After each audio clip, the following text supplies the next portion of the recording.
Officer Dustin Dirifrent said, "That's a good question, and that's what we're also trying to ascertain. We had several stories from them throughout the day, and none of them made much sense." Tomasic added, "It's terrible. It breaks all of our hearts." And it does. Now, the girlfriend of the father, so the stepmother of Olivia's, Jacqueline Kirkpatrick, was also booked on suspicion of first-degree murder and abuse of a child, according to the Wyandotte County Jail records.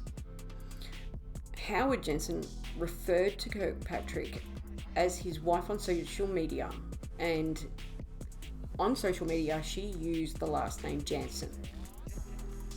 These two, their Facebooks made me sick. Honest to goodness. You know that lovey-dovey bullshit that everybody does as a teenager? They can't stop thinking about that person and everything is about that person. That's what these two were like. And I honestly just drive wretched anytime I... Ugh. So both father and Kirkpatrick, their Facebook pages are filled with over-the-top, gushing declarations of love for each other. And Howard sometimes posted about his kid. Now, Howard also says that he was going to marry Kirkpatrick. He wrote a post about Olivia on Facebook, sharing photos of her, "My beautiful wifey and our Livy baby. Two very important people in my life, and I love them both so much." Their Facebooks made me gag. "Words can't express the love I have for this woman. She's been the glue that holds me together, and no matter what, she's always had my back and been there to pick me up when I fall. For that, I can never repay you, my love, but I can be there for you every day for the rest of our lives. And I'll always be there for you in your best times, and especially I'll always be there in your worst times, because that's when you'll need me the most. I love you so, so, so very much, my sexy mama." Jackie also has 3 older children that aren't Howard's. Now, so going through her posts, it indicates that at least the father of one of her kids, at least one of the fathers, there's a few, actually died 10 years ago. So, and in a memorial to him, Jackie wrote a tribute photo to her deceased partner. "Tomorrow marks 10 years of you being gone. Each day still feels the same from the moment I found out that I would never get to see you or talk to you ever again. Some say with time things get easier, but losing the one you love more than anything, the father of my babies, is the absolute hardest thing I've ever had to go through." Now, his name was Johnny Lee Bear. He was shot and killed in 2009. Prosecutors declined to file charges because the man that shot him, Adrian Burks, shot him in self-defense. But Burks was later convicted of an unrelated quadruple homicide. Wow.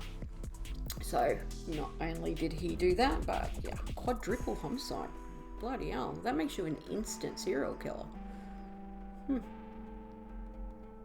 So, hang on, getting updates on my phone. Alright, on Sunday, update just come in. On Sunday, the Wyandotte County District Attorney's Office announced that both Howard J. Jansen III and Jacqueline A. Kirkpatrick have been formally charged with murder in connection to the death of 3-year-old Olivia Jansen.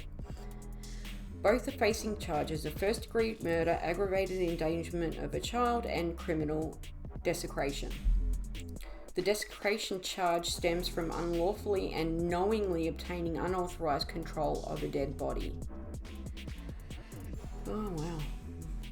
The timing in these charges is presumably an effort in part to beat that hold. Oh, yeah, because the 48-hour hold. So, they got him just before he was due to be released. Right, so now they're being held on $500,000 bond, cash or surety.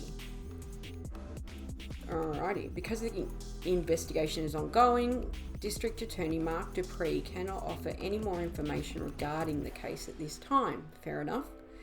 But he does ask that anyone who may have information that could help in the investigation come forward and provide tips to the police department. Relatives went on to tell KCTV5 News Olivia's biological mother did learn about her daughter's death while in prison, and that when they had the vigil on Saturday, the family arranged to have a video chat with her from jail so she could see the large crowd that turned out at the memorial to honour Olivia's life. Yeah, I actually feel sad for the mother. I know she's in jail and that, but this is, I don't know a lot about the charges of the 13-year-old being hurt in this car crash. I don't know if she was under the influence. I don't know any of those sorts of details. And due to that, I don't know, I feel bad for her. Could you imagine finding out that your ex killed your baby and having to sit in jail and not be able to go out and hug your relatives? I mean, that would be dreadful. Absolutely dreadful. So the case is still under investigation, as we all know, by the Criminal Investigation Division, along with, I think the FBI is still involved. Anyone with any information on this case is encouraged to call Kansas City, Kansas Police at 913-596-3000. Or you can give tips at 816-474-tips. So if you have anything that might be able to keep these monsters behind bars, and I know that we all should say alleged and these alleged killers, I will say it because I don't want to get sued, but if you do have anything that might help this case, please, if you're in that area, make sure you call those numbers. Even if I said them too fast, just quickly Google. I will put them up on our Facebook pages and other pages. So if you do have any information that may help get justice for little Olivia, that would be great. And I'm sure it would be very, very much appreciated. Child murder is, especially filicide. Filicide really annoys the absolute shit out of me. Is annoyed even the right word? I mean, what kind of parent kills their own child? It's not something I'll ever understand. That's for freaking sure. It's just heartbreaking. But for any more info or interviews, make sure you hit up Effed Up True Crime pages. And I will make sure that anything pertaining to this will be put up along with the images so you know which case we're talking about. Thank you for joining us once again. And I think I have one more podcast that I can do for today and vlog. I will go and have a look because I did a lot of research over the weekend. That's why I disappeared a little bit. Spent the weekend either sleeping or researching because I feel like crap, honest to goodness. This cold just won't go away. And no, it's not COVID. I've been tested. Which annoys me because now the government has my DNA. I can never commit a murder now. Sucks. Although my auntie, I'm so pissed at her. I found out she did ancestry DNA, and I called her and I told her, I said, how dare you? And she didn't understand what I was talking about. And I was like, now with genealogy, I will get caught if I ever kill someone. I don't know if they keep the COVID tests. I don't know if they log them, but I can never commit a murder and get away with it now. This is rude. Absolutely rude. Thank you, everybody, and I will try and get one more done today, and then I'll be back in a couple of days because I've just got the last finishing touches to put on the book that comes out in 2 weeks, filled with different stories. So thank you so much, and we'll see and listen and hear and talk to you soon. Bye.